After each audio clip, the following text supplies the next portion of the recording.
India's gem and jewelry exports are worth an astounding $40 billion. It accounts for 15% of total merchandise exports and employs 5 million workers, contributing significantly to the growth of our country's economy.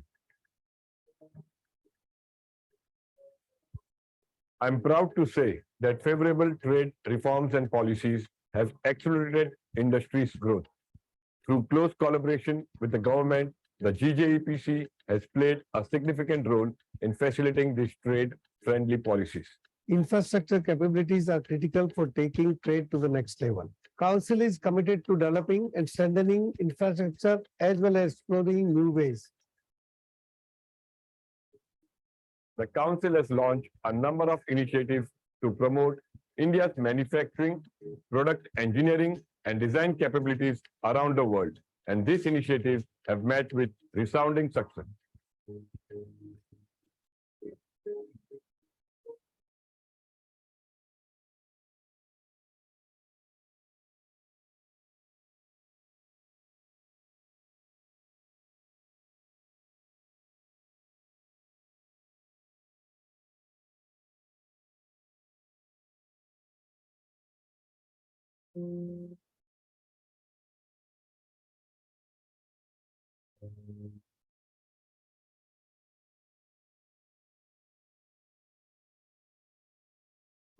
At GJEPC, we are determined to show the world the best of India's jewelry industry, the best of brand India.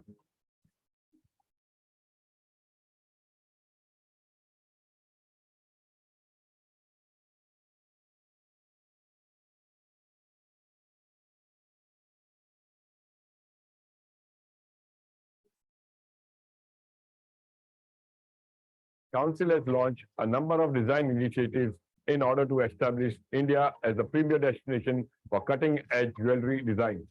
Through this initiative, we have elevated India's status as a design destination for the world.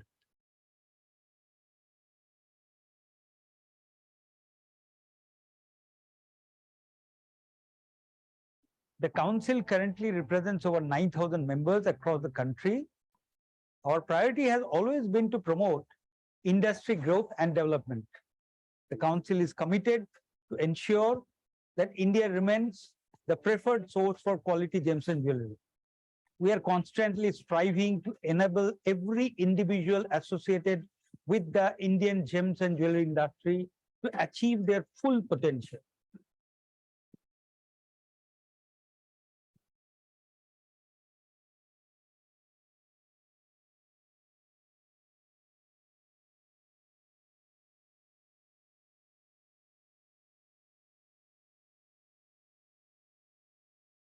Our vision is to continue driving industry growth and innovation, creating jobs for millions of Indians, and propelling our country's gem and jewelry exports to unprecedented heights.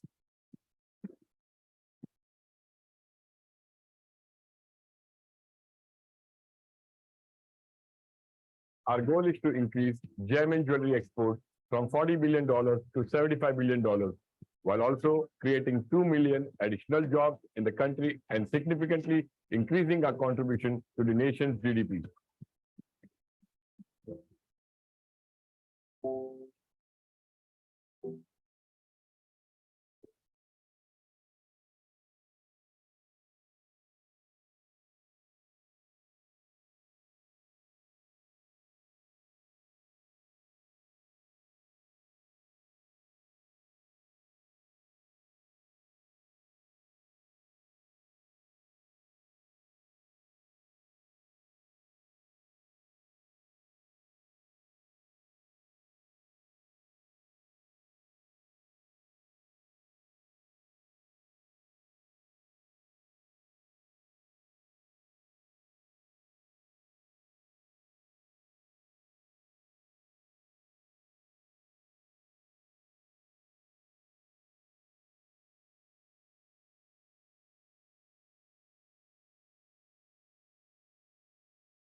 The business of jewelry isn't about design.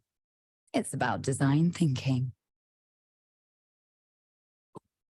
Before the hands that craft it are the minds that conceive it.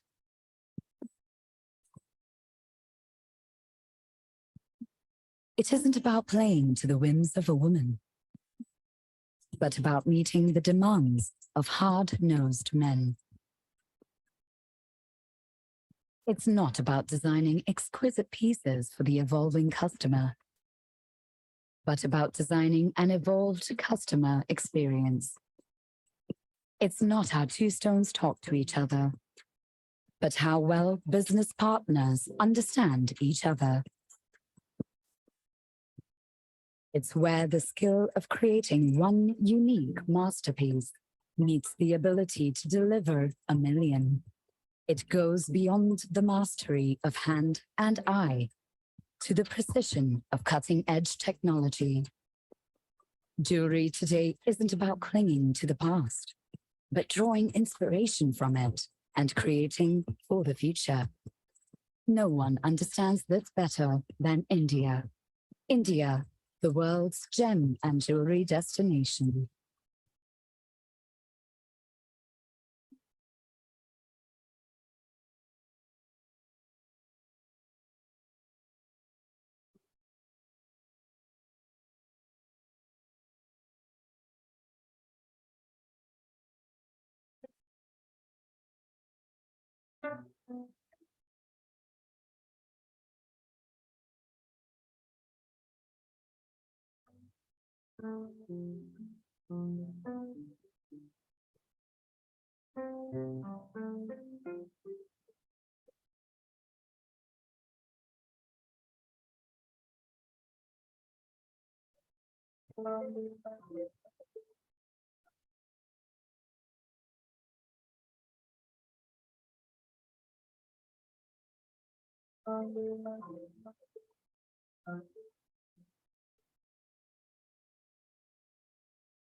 India's gem jewelry exports are worth an astounding $40 billion. It accounts for 15% of total merchandise exports and employs 5 million workers, contributing significantly to the growth of our country's economy. I'm proud to say that favorable trade reforms and policies have accelerated industry's growth. Through close collaboration with the government, the GJEPC has played a significant role in facilitating these trade-friendly policies. Infrastructure capabilities are critical for taking trade to the next level. Council is committed to developing and strengthening infrastructure as well as exploring new ways. The Council has launched a number of initiatives to promote India's manufacturing, product engineering, and design capabilities around the world. And these initiatives have met with resounding success.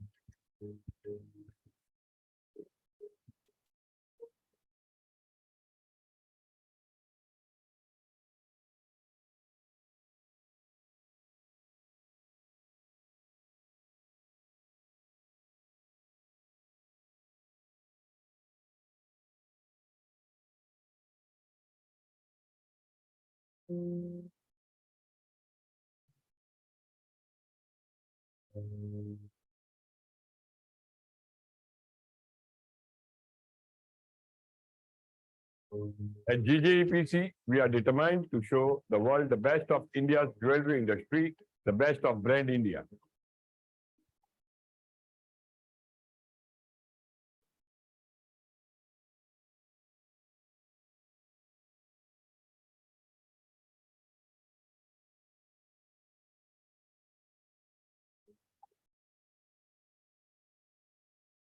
Council has launched a number of design initiatives in order to establish India as a premier destination for cutting-edge jewelry design. Through this initiative, we have elevated India's status as a design destination for the world.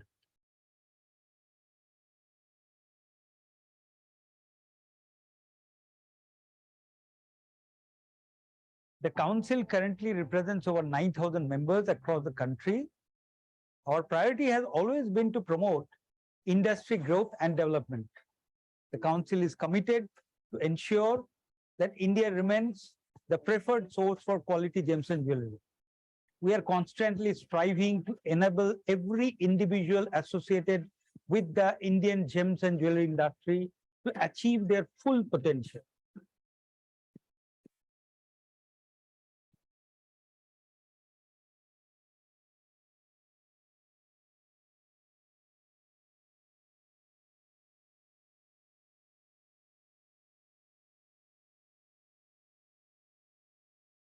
Our vision is to continue driving industry growth and innovation, creating jobs for millions of Indians, and propelling our country's gem and jewelry exports to unprecedented heights.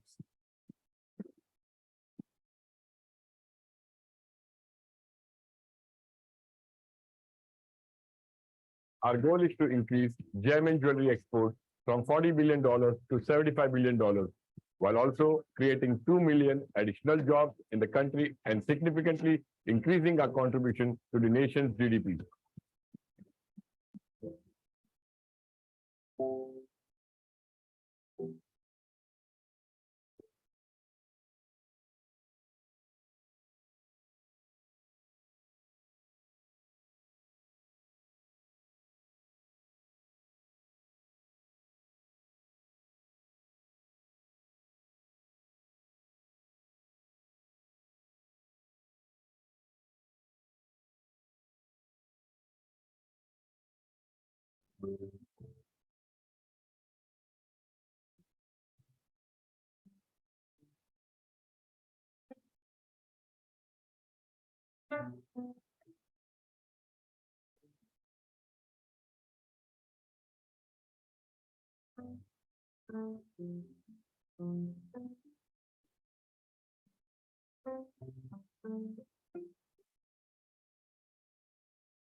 India.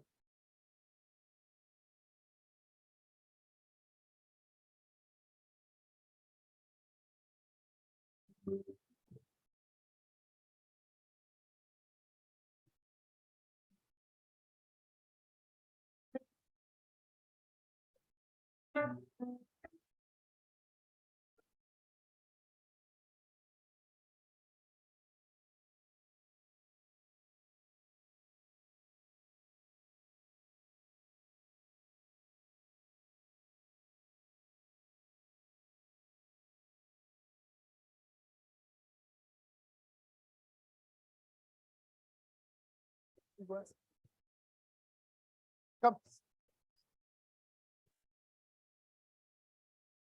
Hello and good afternoon, everyone. A warm welcome to all of you gathered here. We'd also like to welcome the audience who are live with us on Zoom. So the topic that we'll be discussing today is LGD, Future Growth and Price Trends, powered by Innovate Talks. Without any further ado, I would like to invite our speakers for the session, Mr. Smit Patel and Mr. Pranay Narvekar. Talking about Mr. Smit Patel, Mr. Patel is a visionary and the director of Green Lab Diamonds, which is renowned as the largest grower of lab-grown diamonds today, holding a degree in global business management from Regents University. He is an esteemed panel member of the lab-grown diamond sector of the prestigious Gem and Jewelry Export Promotion Council, GJEPC.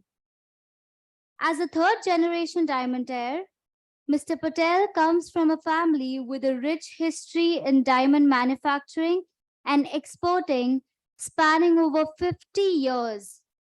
He leads Green Lab's research and development, sales, marketing, public relations, organizational management, and value system. He is also spearheading the jewelry division of the company, Green Lab Jewel Private Limited. Coming to Mr. Pranay, Mr. Narvekar is a partner at the management consulting company, Faros Beam Consulting, LLP. He is a leading expert of many of the crucial strategic, financial, and structural problems facing the diamond industry pipeline. He regularly presents at international conferences and has drawn considerable industry praise for his quite accurate forecasting of the diamond industry. From 2017, Mr. Narvekar has also authored the Tesi Diamond Pipeline in association with Qaim Ibn Zuhar. All his articles analyzing the state of the industry have been well received by the industry. He was previously the CEO of the GNJ KYC Information Center, which launched the My KYC Bank project for the GJEPC. Let's give a loud round of applause for Mr. Smit Patel and Mr. Pranay Narvekar. Thank you. Welcome everyone to this panel discussion on LGD, the future growth and price trends. We are going to try and make this session much more interactive. So we are going to ask you a lot of questions. We are going to get your responses on a lot of questions. Just to get things started, I want to get a brief of how many of you all are actually involved in the LGD industry. Can we just see a few hands? Okay. How many of you all are media people? Only you, Anil? Okay. What about the rest? You all are in the natural industry, or how many are in the natural industry? Okay, so roughly an equal mix between natural and lab grown. And how many of you all are in the jewelry industry? Okay, so I think there's a roughly an equal mix between the three groups. So to kind of, just give you a brief about the lab grown industry, we talk about lab grown diamonds. I don't know how many of you all know that the first lab grown diamond was created about 70 years ago. It was created in 1953 by a Swedish company and as well as GE. These were the two people who were doing that research. And subsequently, by about 2015, the lab grown capacity was about 100 times that of the natural rough, which was mined every year. So that was the kind of capacity which existed in the lab grown space. Of course, when I talk about lab grown, this is all the industrial diamonds. In the last, from about 2005 onwards, that's when you had the start of the gem quality lab grown coming into picture. And of course, the growth in the last 5 years is there for everyone to see. That's why we are all here, to look at this industry. The COVID and the boom which followed in the jewelry was something which drove this the lab grown space. So along with the growth in jewelry, there was a growth in the share of lab grown, and that's why you had essentially rocket ship kind of growth which you've seen in the last few years. This year has been a little bit more difficult. Things have slowed down. So if you're going very fast, even if you slow down a little bit, you feel things are really slow. But it may not be that. It's just that since you're used to a particular speed, when you slow down, you feel that you're going a little slow. Pricing has been under pressure. Everyone knows that the prices have dropped 50-60% in certain sizes of goods. And of course, the US market, of course, has also kind of slowed down once the interest rate tightening has kicked in. In terms of the product itself, lab grown is a very, very technological product, very different from what would typically be a natural diamond product.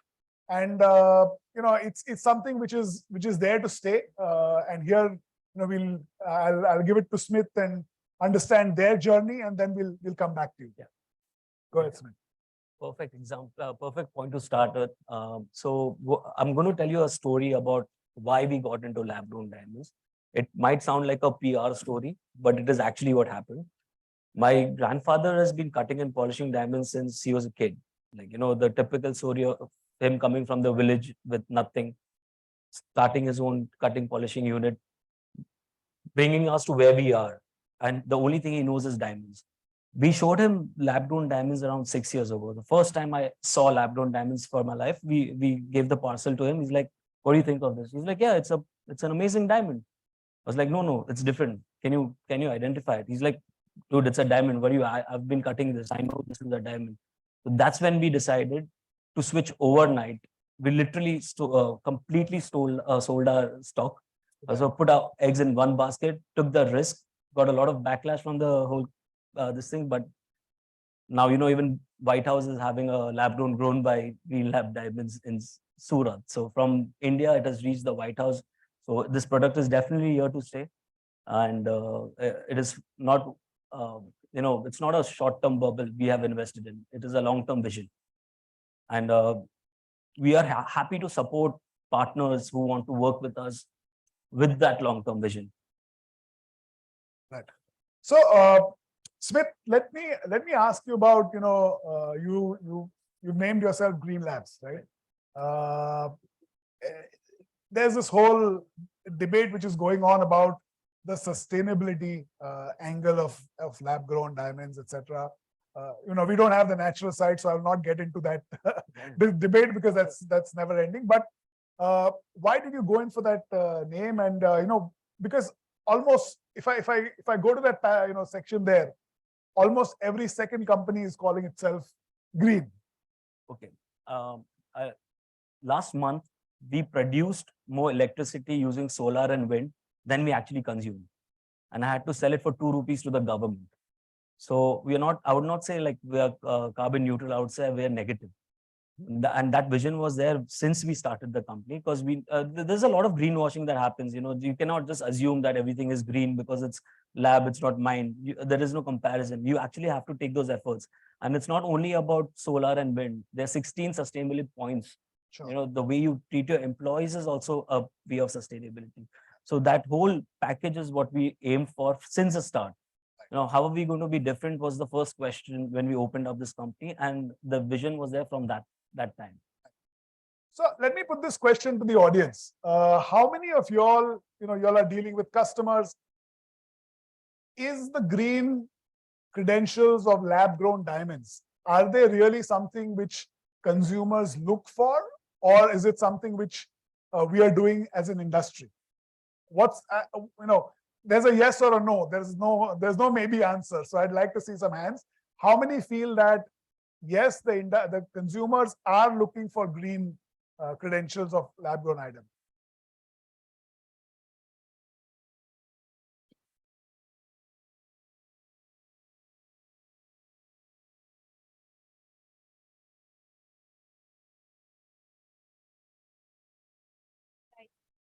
Okay. Hi. Yeah. So it's more the millennials, I think, who are more bothered about the ecosystem, and they are more bothered about being green. Right. And when they come to pick up, they're like readily doing that. And of course, the price is a huge one too. Right. So, I saw one hand being raised. The rest, I believe, all feel it's not green or it's not relevant. What's that? Or you'll believe it's relevant? Yes.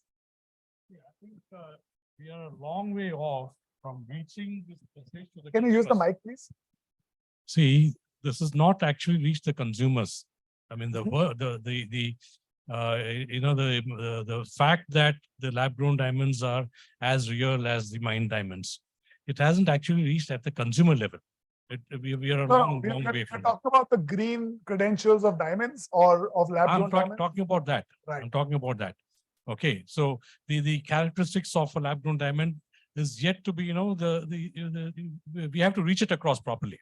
That's what I mean to say at the consumer level. So most places which do keep lab-grown diamonds, I have seen, and this is something which I've seen probably about nine years or 10 years ago, where I'd gone to a shop keeping lab-grown diamonds. At that point of time, even they were talking about green and eco and everything. So this is not a new phenomenon. No, it's not. It's not. See, what I'm trying to say is, I come from the south of India, Right. and there are very few players as far as LGD is concerned. Okay. Okay. Now, where the consumer comes to know is those who visit these stores. Right. Other than that, there's not much of the information that's being spread across. Right. So you're right. I think in India the spread of natural diamonds is still not. It's a very nascent stage. Very early. Very nascent it's stage. still so much more in a long way to the go. US market. But I believe that's where the potential comes in. It's just the beginning. I'll give you a statistics. 2020, 33% retailers in America kept lab-grown diamonds, right? And by 2022 December, the figure went to 77.8%. Right. And it's a very reputable source for this data. So, that kind of growth can only happen when consumers start asking for it. Yeah. And, I think recent reports are putting that almost 50% of the sales on bridal are lab-grown. I would like to share personal Yes. experience. I never believed that, this ecology or green element is going to play a role. I thought it was a PR story until it happened to me. My daughter, we are conservative Maharashtrians, but my daughter went abroad in the US for further studies. And she fell in love with a guy who was from Mumbai, conservative Maharashtra. So they went through three phases. One is the proposal stage, one is the engagement stage, and the wedding stage. Right. I did not know this, okay, till I asked them questions. So my son-in-law, who is now my son-in-law, he proposed to Ankita, my daughter, with a lab-grown diamond ring. Okay. And for engagement, he gifted a Tiffany ring. So I said, how come you gifted a proposal ring made of lab-grown diamond?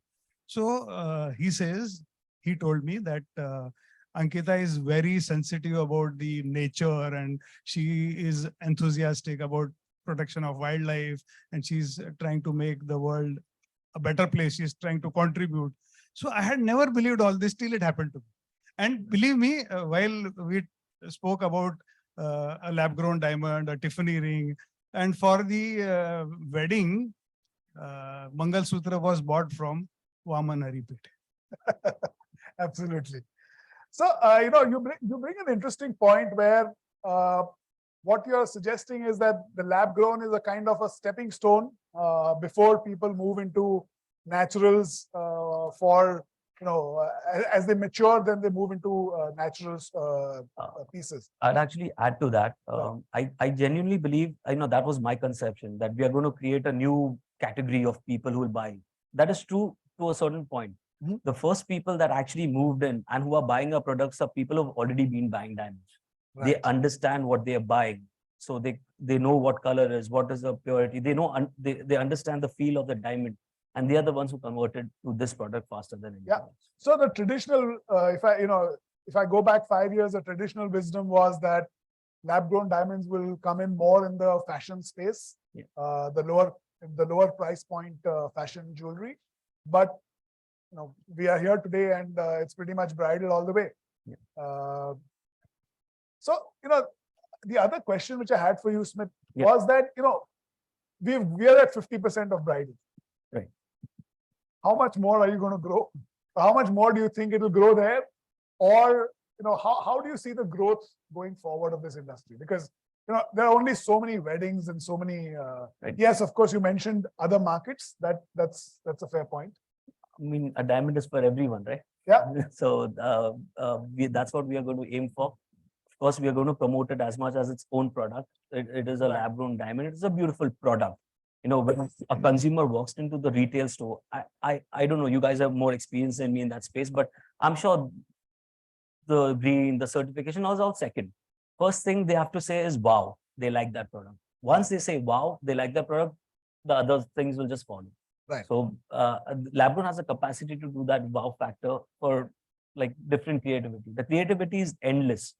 We have a ring made completely of diamond.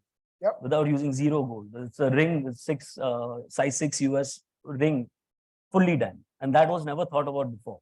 So the creativity space potential is still just the beginning. So what you're saying is that while we traditionally think of lab grown as a diamond or used in jewelry as a diamond, there is potential to use lab grown as a material.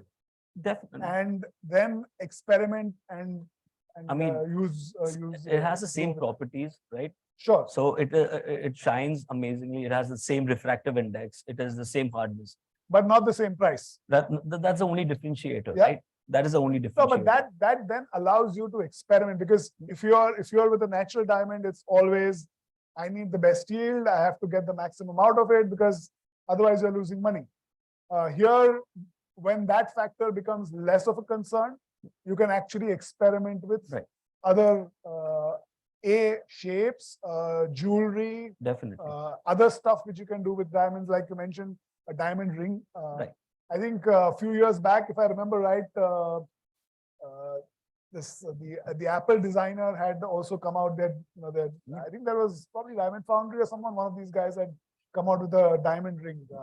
James, James Allen. Yeah. Sorry, you were going to ask a question. Not a question, just a small point I would like to make.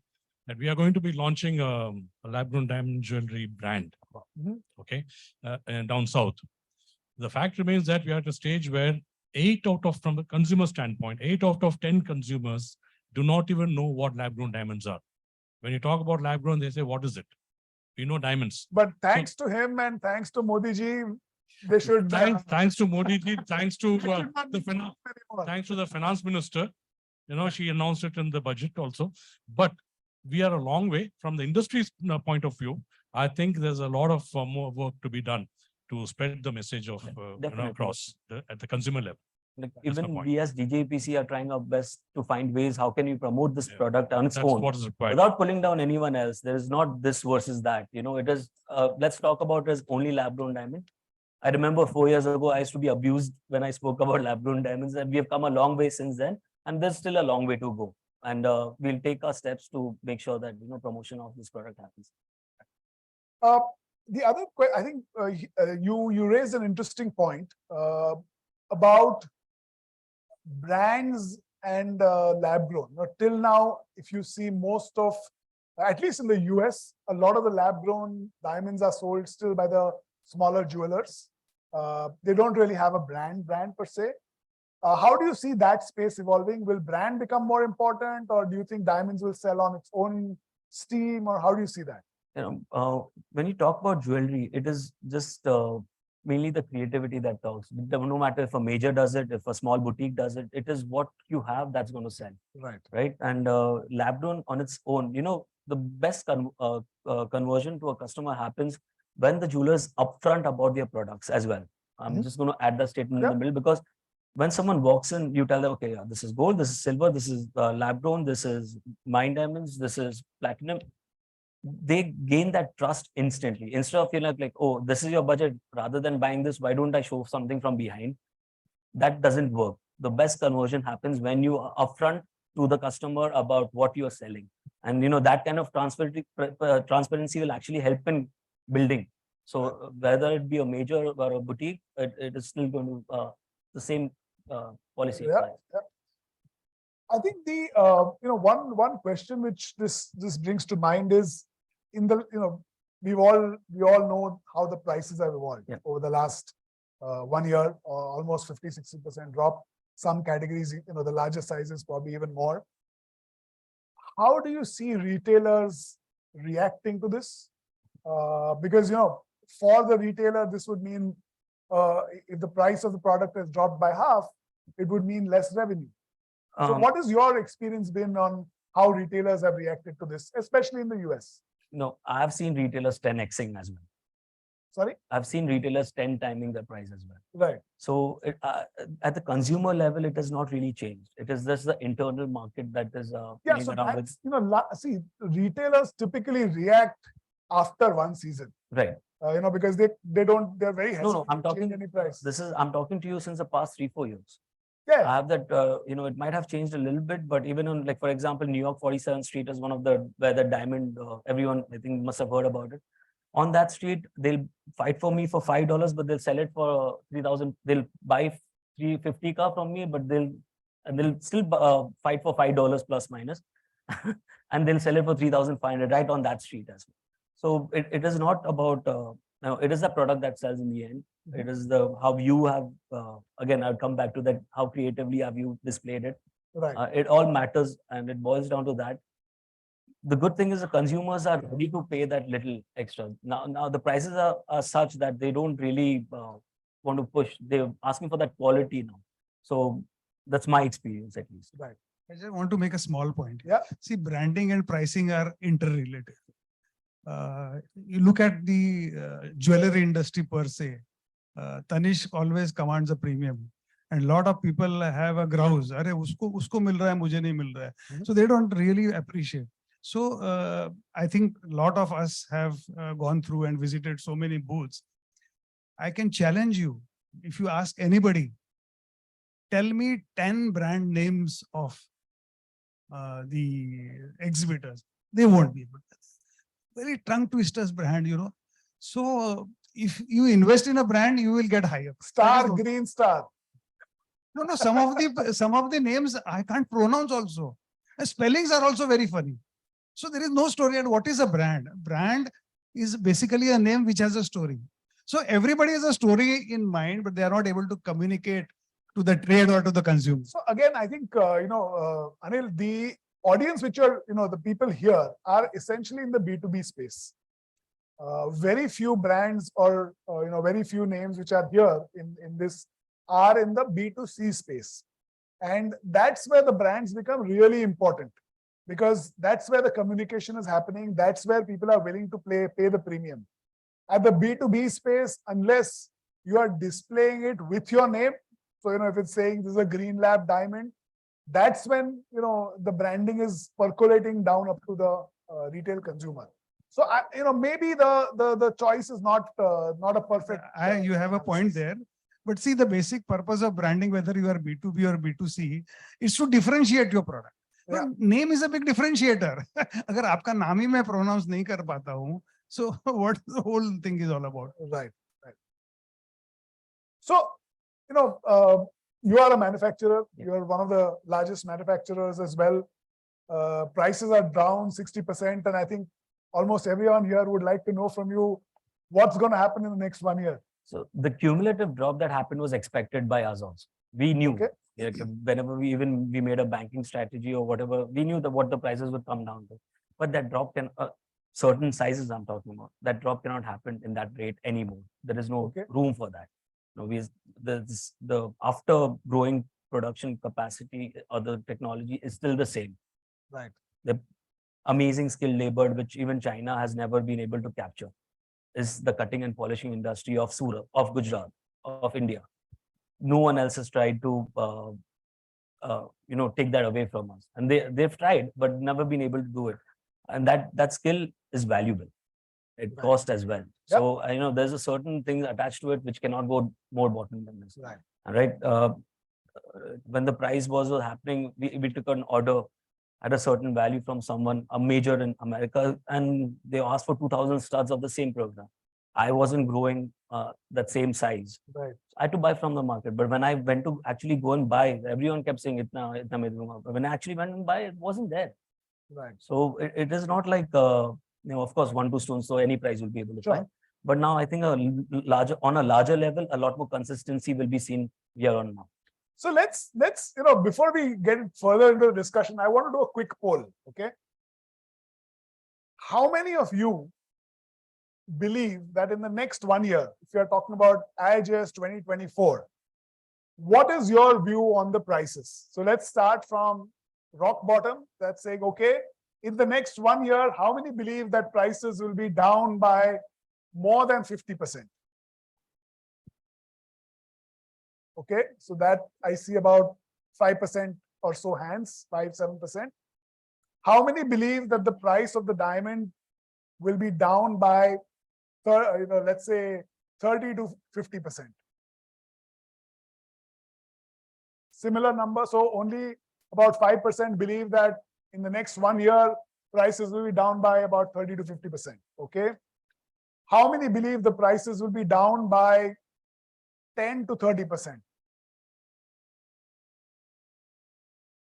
Okay. So I would say about 30-40% believe it's 10 to 30%. How many people believe the prices will be plus minus 10%?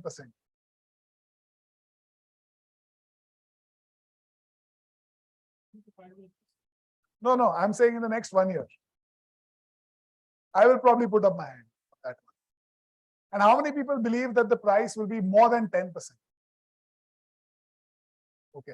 So I think the general consensus is 10 to 30% is what people are looking at in terms of price. Now, coming back, you had a question?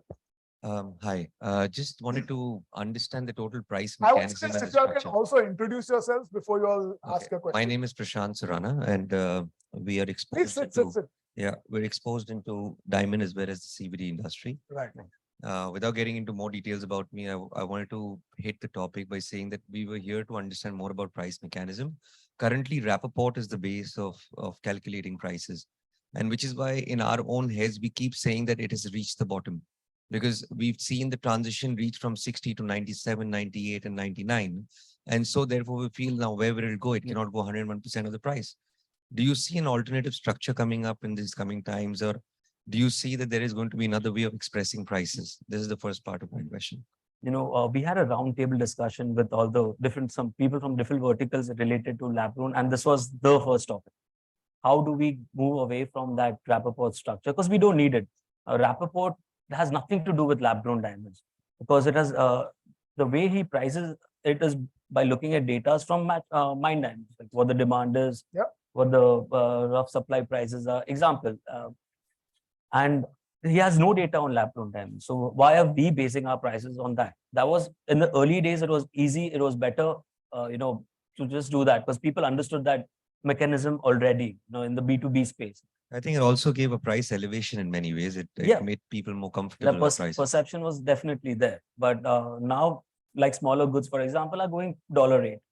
And slowly and steadily, I think even more are going to just go into per carat rate. And then, of course, cut and purity. So you do see an alternative coming in years ahead? Fairly soon. Basically, what he's saying is that you'll have a flat per carat rate for a particular piece. Right. The second part of it was that, of course, we've all been through the COVID times where the diamond prices kept escalating. And we all know how demand and supply play a very important part in Yeah. doing so. What is your take on the entire strategy of supply in CVD? Because it's so decentralized. Yeah. Anybody could really eventually start a factory. Of course, having the IQ levels, could start a factory and start supplying and manufacturing the CVD. So therefore, today, by saying that I am going to sell this piece at, like, an example, day before yesterday, I was dealing with a client. Yeah.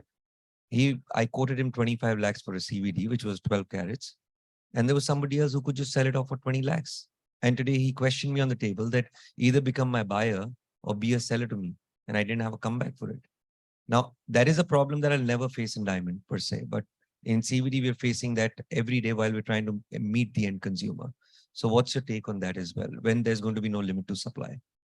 Again, like, I would like to say that there is something that can happen which will be able to control that, but I don't see it. Like, genuinely, there is no, because it's not monopolized. There is no monopoly on supply. Everyone can do it, in essentially, and I think the right people who will survive in this is who can do it right for the longer period of time. I knew a guy who cut and polished small diamonds for lab grown. And he was doing it at a dirt cheap rate. Like, I was literally shocked. How can you do it at this price? Or how can you sell it? He's like, yeah, I get, this is my cost.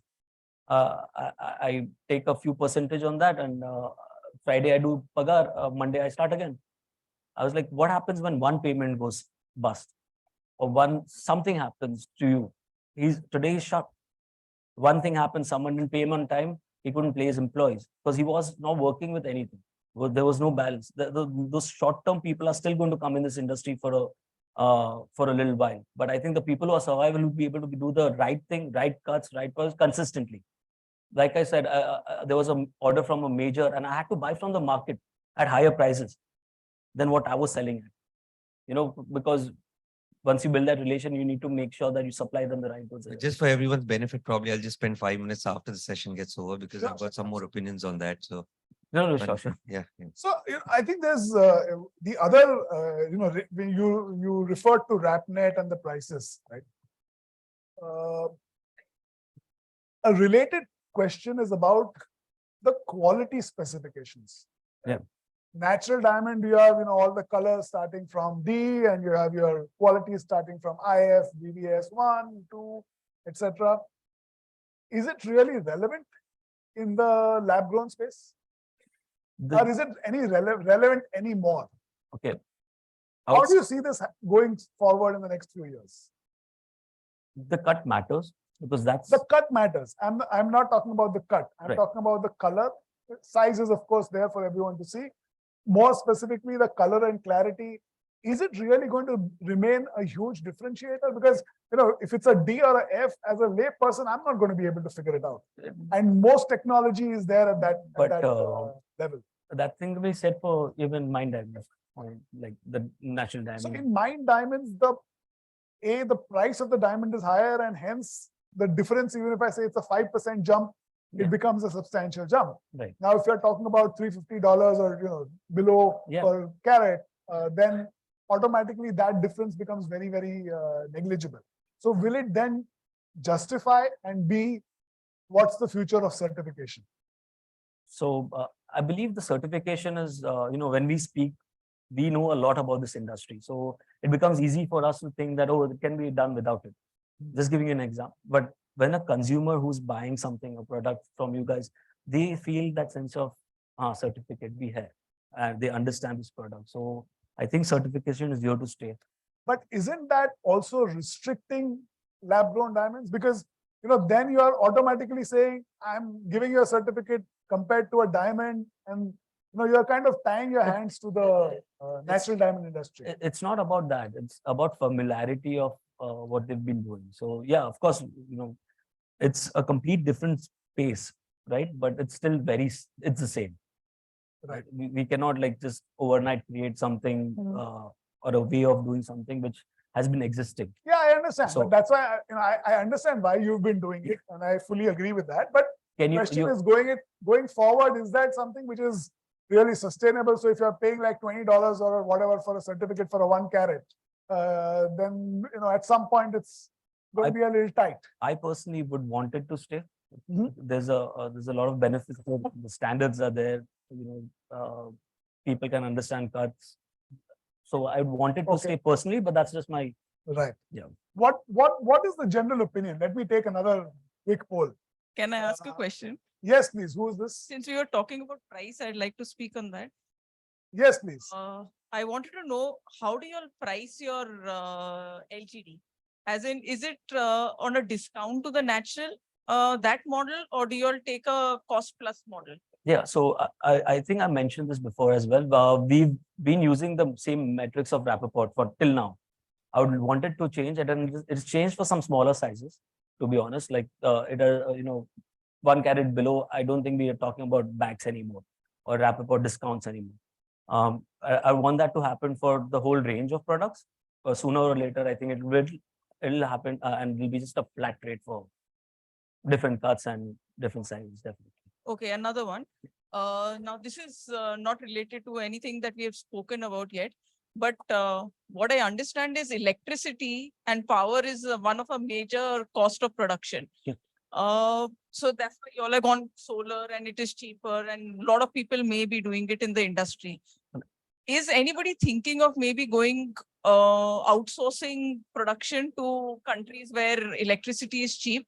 Say Kazakhstan, Uzbekistan, and things like that? You know why this industry grew only in Surat is because of the cutting and polishing support that it has. So it is not about, the existing setup, and basically we rode that same kind of piggyback road with the same industry basically. So that's the reason Surat is there, not because of the electricity cost. No, but what she's asking is, do you see a situation where, as you know, when there's money to be made, there's no problem, right? But when things become tighter, will people shift some capacity to places with cheap electricity cost, or it's not really that different? Not that.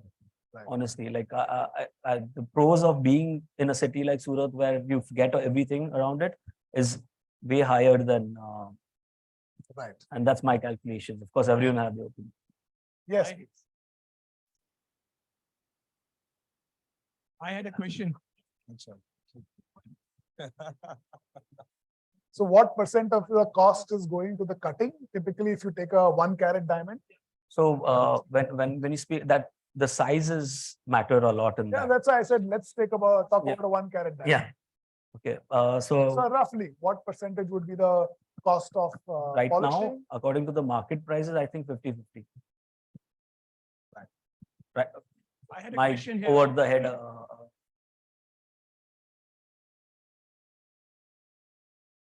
Why growing costs money, bro? It is not out of thin air. It is the 15 years of R&D that we've done. That's why we've reached.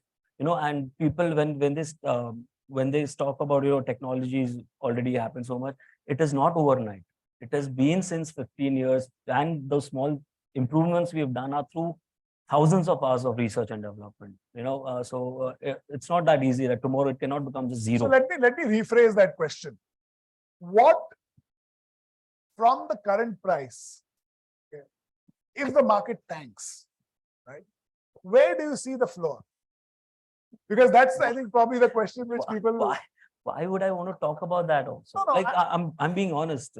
This demand is just started.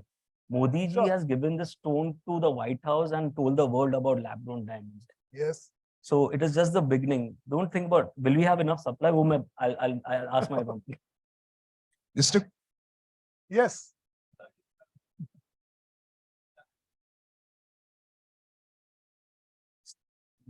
Buyback is something created in India, and it is not between diamond making and gold. It is between a product and the retailer.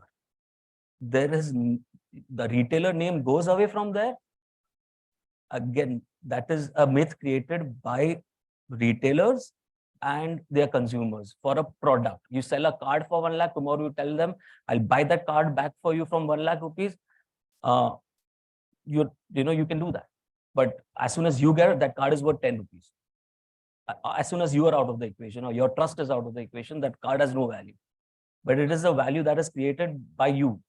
If you go to a pawn shop with that same jewelry, are you going to get that value back?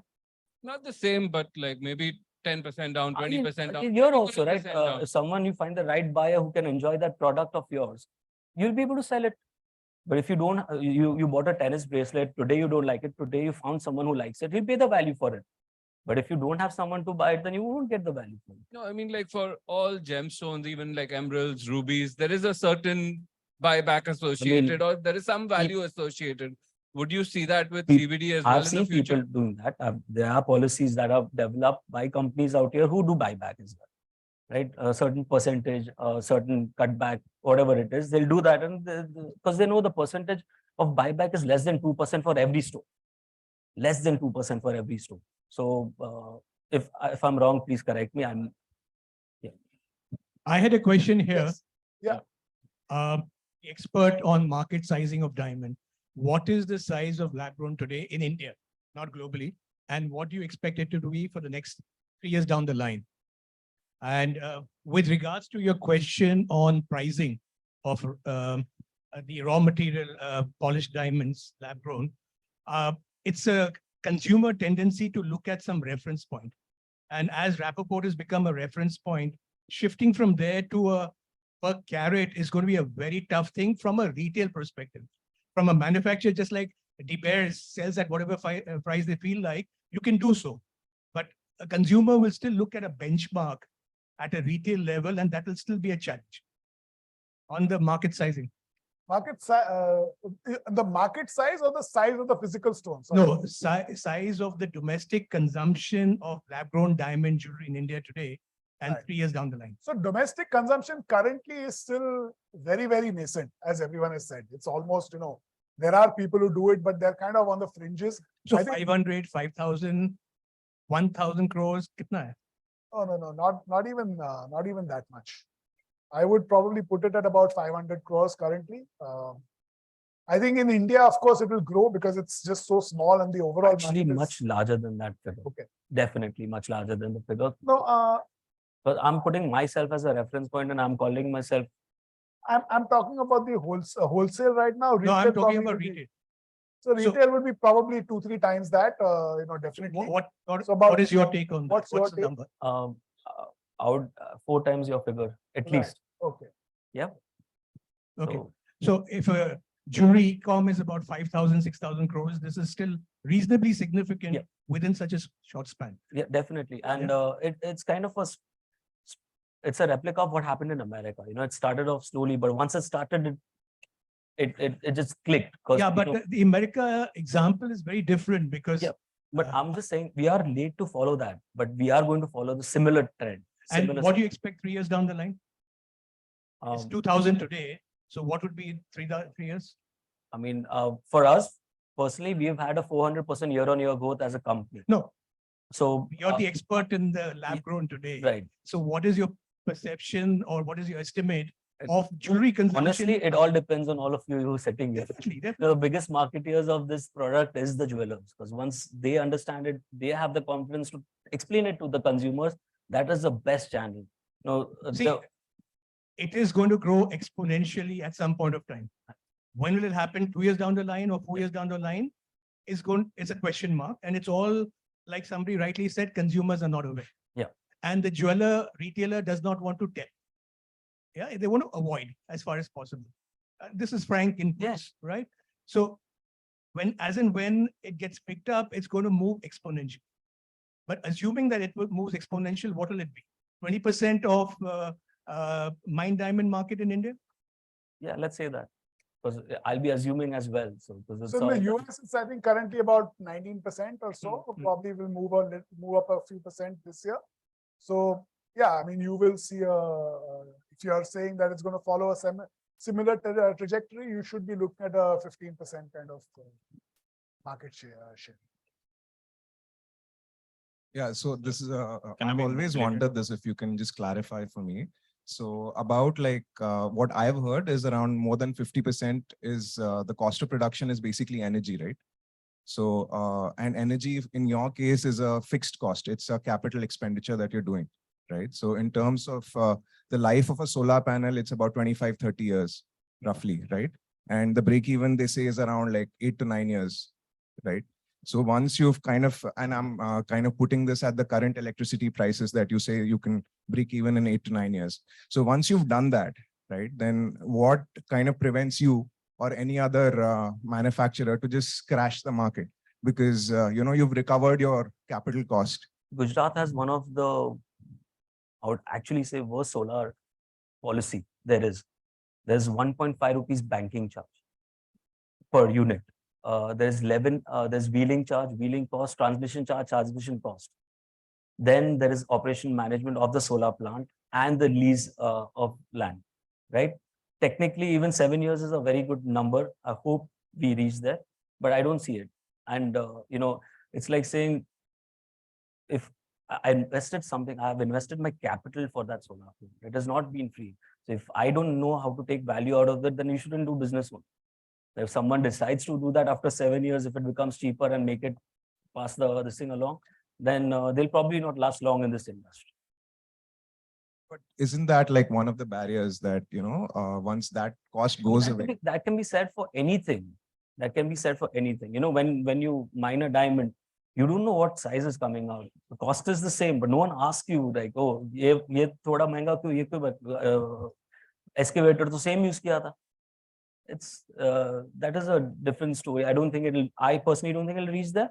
But again, like I said, prices cannot go down cumulatively the way they did, because I know my books. I look at the finance part of my business as well. I know it. We enjoyed an amazing EBITDA. No one in the market had ever seen a business with that kind of EBITDA. That's why people took risk. That's why people entered fast. They got their money, but now it's become a little more genuine business. Isko proper dhanda karna wahi hai. That's what I believe. See, I mean, okay, like I get that. It's not in the industry's interest to crash this, but like, even if you compare the ROI of a solar panel, it's around 8%, right? So if you were to keep that as a basis and then further, is there scope from where the prices are today? I think it's not necessarily correct to compare an ROI of a solar panel, because what you're talking about is a solar farm. That's quite different. As you mentioned, apart from, if I'm putting up something on top of my house, I don't have any other cost. But if the moment I'm doing that in a grid, there are a lot of other charges which come in, apart from the 8 or 9 year time frame, which pushes it out even further. So it's not necessarily comparing apples to apples. Those would be minor, right? Like the grid charges No, would be not That's as what much he as said, the it's capital. 1.5 rupees. 1.5 rupees per unit plus transmission charge, transmission loss, wheeling charge, wheeling loss. And these are all high figures I'm talking about. They are not like 1% or something. They wouldn't be relevant because you're not kind of sending it to the grid, right? You're consuming it on No. You have to send it. You cannot off-grid. Your solar farm is not in your factory. Your solar farm is somewhere else.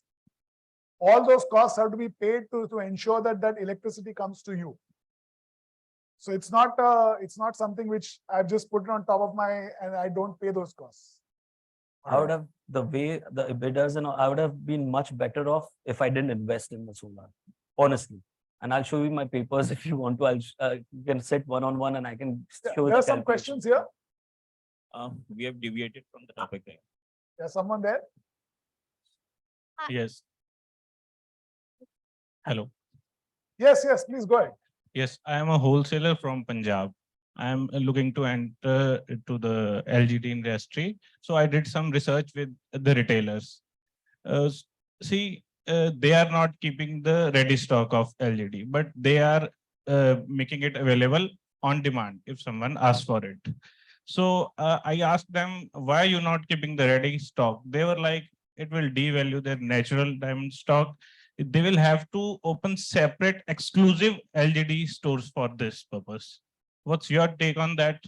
I think I mentioned that a little bit, when I said America, they told me that the best way they sell this product is when they are transparent upfront. I would suggest people to do that. Keep everything, just be transparent about it. I think that's a even better sales mechanism than anything, because you're not undercutting or devaluing any product or trying to say, oh, you can't afford this, you can take this. It's not that kind of selling. If you are upfront, you're transparent about what product is what, you explain them properly, pros and cons of both. But if the retailers are reluctant right now, the current scenario is like that, how will this situation go away? I mean, I hope they change their mind, I guess. So And you said, I think what we've all said is that we are following the US trajectory. We are probably a few years behind the US. So what you said possibly was the case in the US in 18-19 when retailers were hesitant to keep the product. Over 3-4 years, that has changed significantly in the US. and you said Rappaport has nothing to do with LGD, but there should be some basis for the prices. I mean, that's why I agree with Uncle also that if it helps selling, making, if it helps relate, then yeah, if it's easier for people, why not use it? But I personally believe that it'll drop off. Thank you. Hi, my name. Sorry. Yes, please go ahead. Should I? Yeah, please. Hi, my name is Adya. I'm from Delhi and I have a tailored business over there. So I have a follow-up question on demand and supply. So as we all know, DBS has created the marketing thing about diamonds, Yes. and they have marketed it very well about them. That sorry, that diamonds are one of the rarest stones, and diamonds are the one of the rarest stones available, and they cannot be available. Their supply is very low and the prices are very high. To create their high pricing, they reduced their supply, and because of their prices became very high. So now the lab grown have come in the market. Now I am getting confused.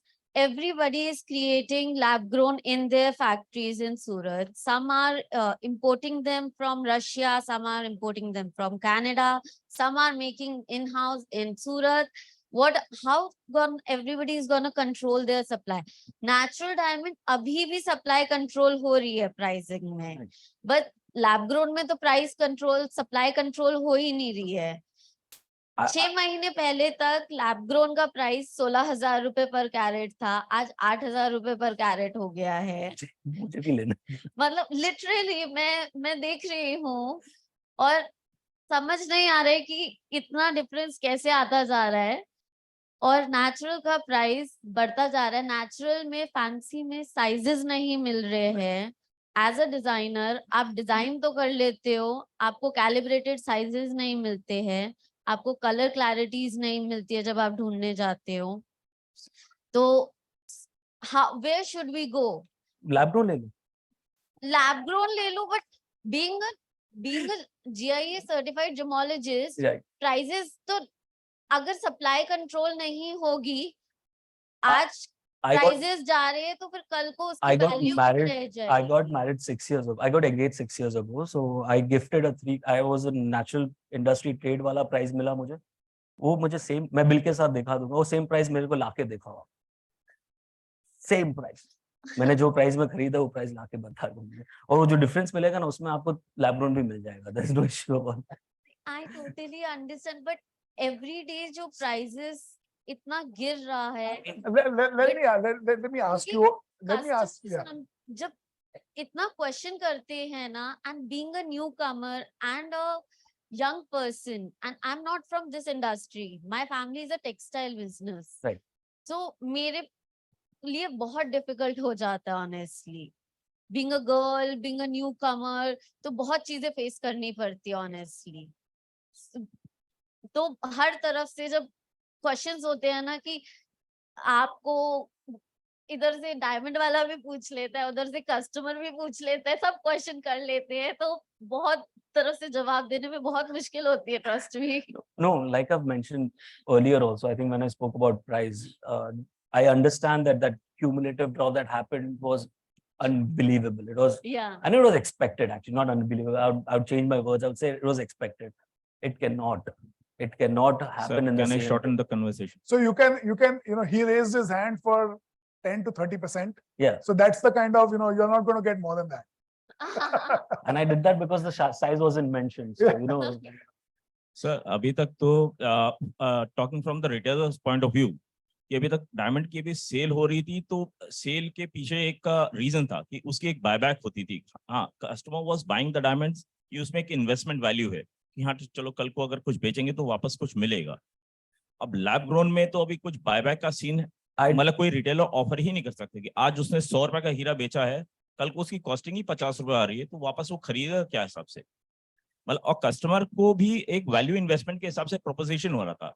और ये जो green वाला ये एक story है, it's a story cooked up by the green that LGD industry to sell it where. मतलब ये green वाला सीन ऐसा, मतलब अगर देखे तो वो उसको एक फसाड एक क्रिएट किया गया है, हाँ कि ये ग्रीन है, ये ऐसा है, ये वैसा है, दिस इज टू इंडस्ट्री।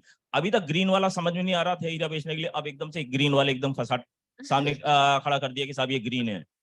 मतलब टू बी ब्लेटेंट इनफ, मतलब ना यहाँ सारे इंडस्ट्री वाले कोई एज अ कंज्यूमर नहीं है sir.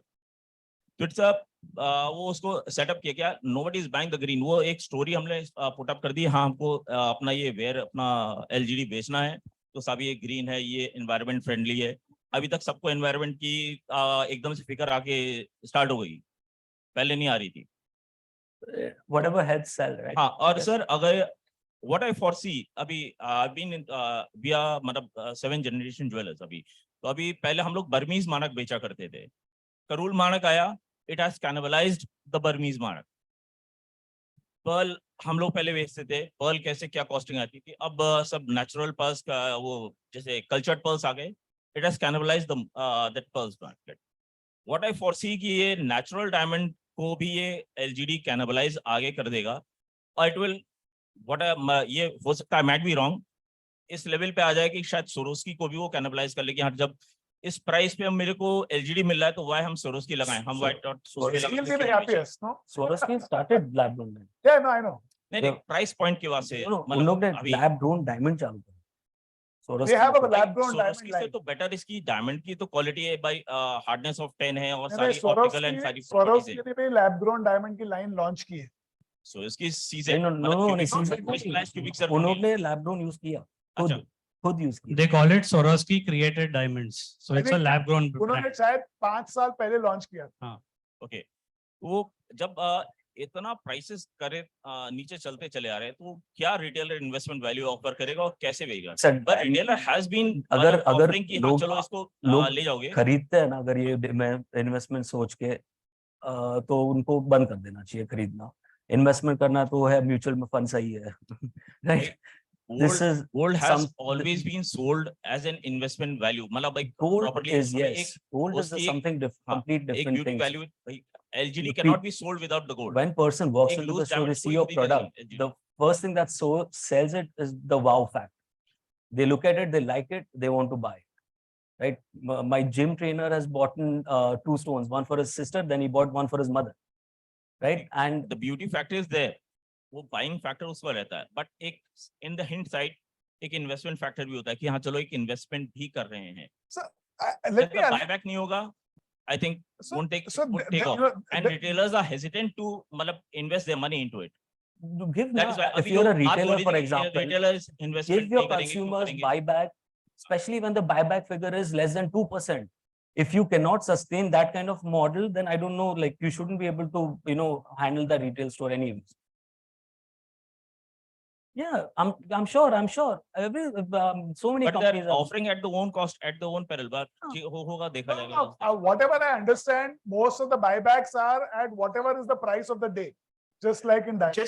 Just a point on the buyback. I think the buyback point is a very important point because of which diamond consumption in India grew, and because of the gold experience of the consumers.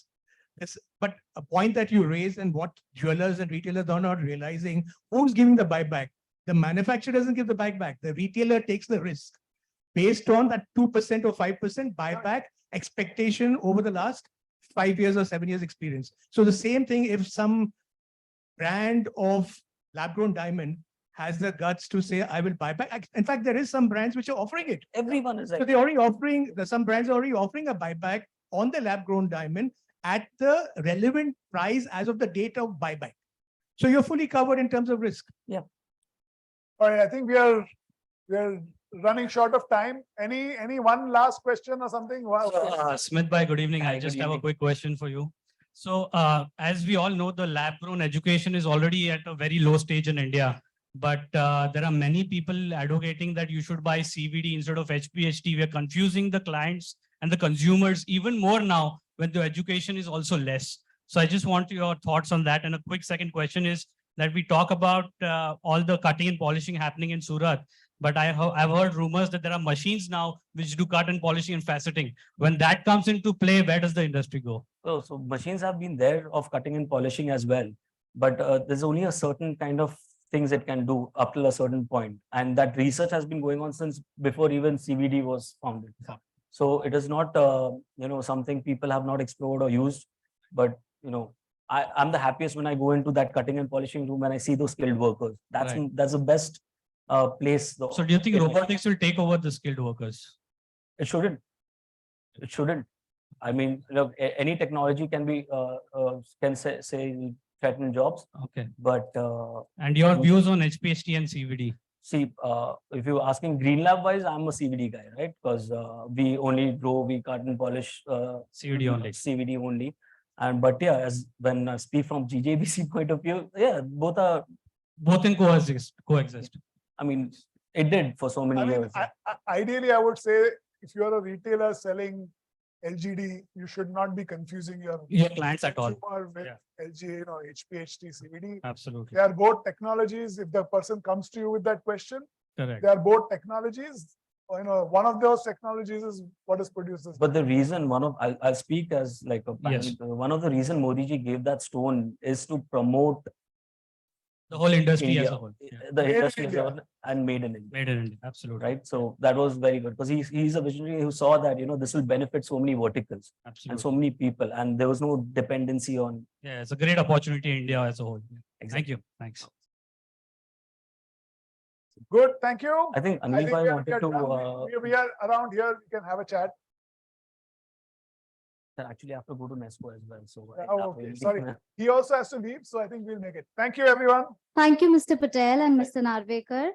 I'm sure everyone agrees that it was indeed an insightful session. I'd like to call upon Mrs. Mrunmayee Sheode, Assistant Director, National Exhibition, to felicitate our speakers for today.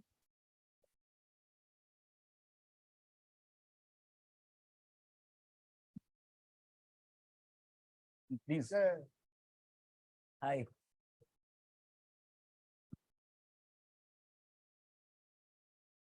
Thank you so much. Oh wow, this is beautiful. This is beautiful. Thank you. Thank you so much. Wow. Sure. My booth is right here. Actually, I can. Can you just